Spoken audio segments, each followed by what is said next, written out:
तो फाइनली दोस्तों पियर फराक वाली 2 जिसका इंतज़ार काफ़ी दिनों से लोग कर रहे थे और ये गाना बहुत जल्द आपको सुनने को मिल सकता है। आगे इसके बारे में बात कर लेते हैं। उसके पहले रिक्वेस्ट है कि चैनल को सब्सक्राइब, वीडियो को लाइक करना नहीं भूलिएगा।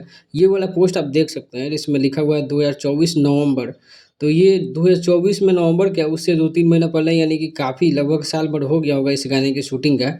और इसके पहले पियर फराक वाली की बात करें तो अलग-अलग चैनल पर पियर फराक वाली गाना जो रिलीज़ हुआ है, किसी पे 30 मिलियन, किसी पे 60 मिलियन, किसी पे 70 मिलियन, मतलब पूरा ओवरऑल गाना की बात करें तो 200 से ज़्यादा मिलियन इस पे व्यूज़ चले गए हैं।